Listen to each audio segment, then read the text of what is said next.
Today's daily verse comes from 2 Corinthians 12, verse 9.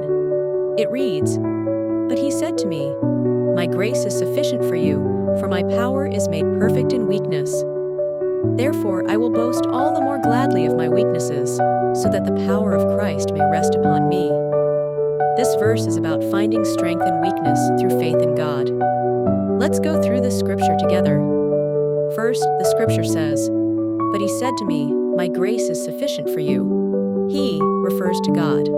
Grace means God's undeserved kindness and help.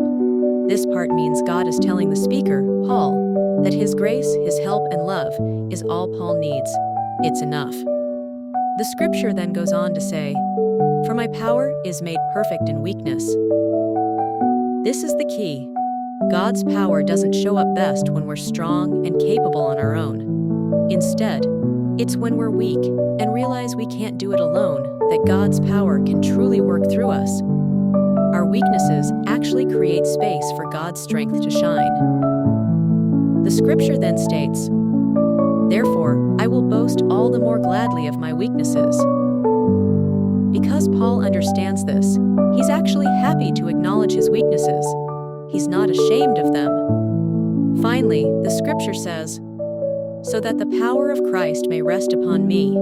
Paul knows that when he's weak, he relies more on God. And when he relies on God, Christ's power can be seen working in his life. Rest upon me means to dwell in him, empower him, and work through him. This verse simply means, God's help is all you need. When you're feeling weak, don't despair. That's when God's strength can really show up and work through you. So, be honest about your weaknesses, because that's when God's power can truly make a difference.